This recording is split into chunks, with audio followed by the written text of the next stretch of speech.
Lewis Hamilton just made a statement so unexpected, so brutally honest, that it may have completely flipped the script on the crisis at Ferrari. While the paddock is boiling with rumors of Fred Vasseur's imminent firing, and the headlines are screaming about replacements like Christian Horner and Antonello Coletta, Hamilton went public, but not with the vague support or corporate politeness we expected. He used words that cut like a knife straight to the heart of the chaos in Maranello. And that's what makes this moment so explosive. While the media circles like vultures, Hamilton decided not to remain silent. He took a stand, and what he revealed might not just change the course of Fred Vasseur's career, it could change the entire trajectory of Ferrari's season. But why now? What does Hamilton know that we don't? Hey everyone, and welcome back to F1 Fanatics. I'm Matt Coleman, and if you're a true fan of the sport and want to stay on top of everything happening in F1, make sure you subscribe to the channel so you don't miss any of our analysis and news. Today, we're going to decode the most important statement of the season so far.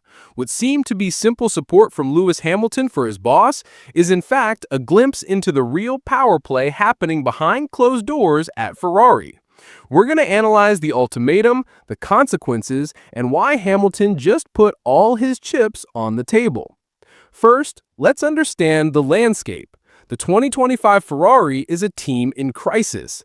0 wins in the first 10 races, visibly frustrated drivers, inconsistent strategies, and a pressure that is becoming unbearable.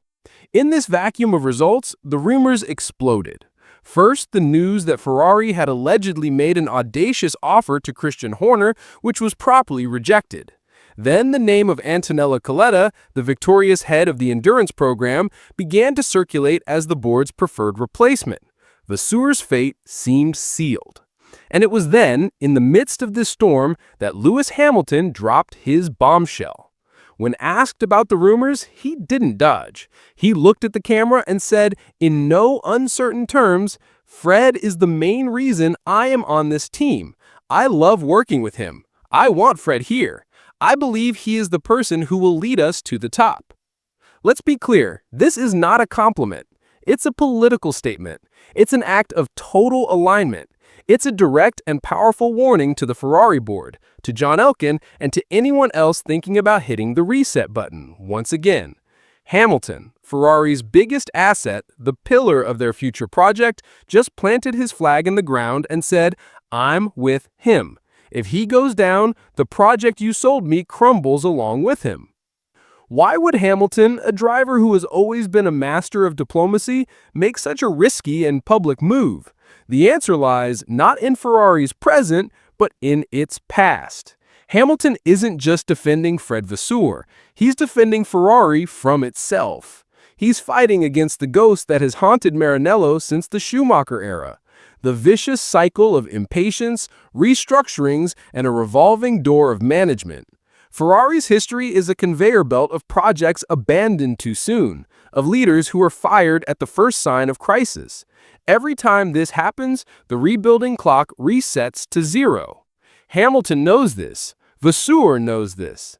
The question is, does Ferrari's upper management know this? By making this statement, Hamilton is trying to buy the most precious and rare commodity in Maranello, time. He knows the car isn't good enough. He knows the strategies have failed, but he, more than anyone, knows that instability at the top is the poison that prevents any long-term cure. He's trying to force Ferrari to break its historical pattern of self-destruction. He's saying, trust the process. Give this man time to finish what he started. And the implicit message is even stronger. It was this man and this vision that brought me here. If you change that, you break our agreement. Hamilton's move puts the Ferrari board in a terrifying position. They are at a crossroads. If they ignore Hamilton's warning and fire Vasseur, they aren't just changing a team principle, they are in effect detonating the foundation of the very project they used to attract the 7-time champion. They would be telling Hamilton that his opinion doesn't matter. And the consequence of that? Hamilton might not leave the team tomorrow, but he could leave spiritually. The trust, the belief, the unity, all of it disappears.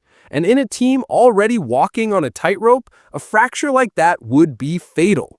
You would have the biggest star in the sport completely disillusioned at the exact moment the team most needs unity to face the 2026 revolution. Bringing in Coletta, however competent he may be, wouldn't solve this. He doesn't have the relationship that Vasseur has built with Hamilton. He would be just another piece in a team that has already tried everything: new technical directors, new bosses, new philosophies. What Ferrari has never truly tried in this modern era is stability, continuity, patience. And that is exactly what Hamilton, with his ultimatum disguised as loyalty, is demanding.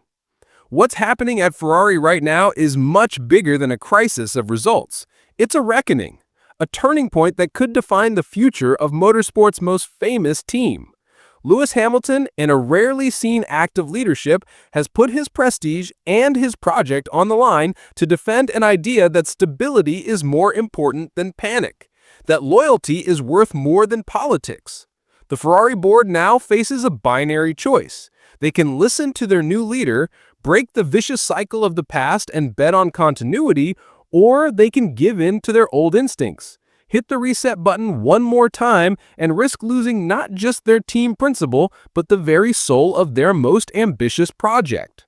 The decisions made in the coming weeks won't just define the future of Fred Vasseur. They will define the DNA of Ferrari for the next era of Formula One. So, what do you think of Hamilton's move? Was it an act of genius loyalty or a mistake that could backfire on him? Leave your opinion in the comments below. And if you want to keep following every twist and turn of this drama, don't forget to leave a like, subscribe to the channel, and turn on notifications. I'm Matt Coleman, and this is F1 Fanatics. See you next time.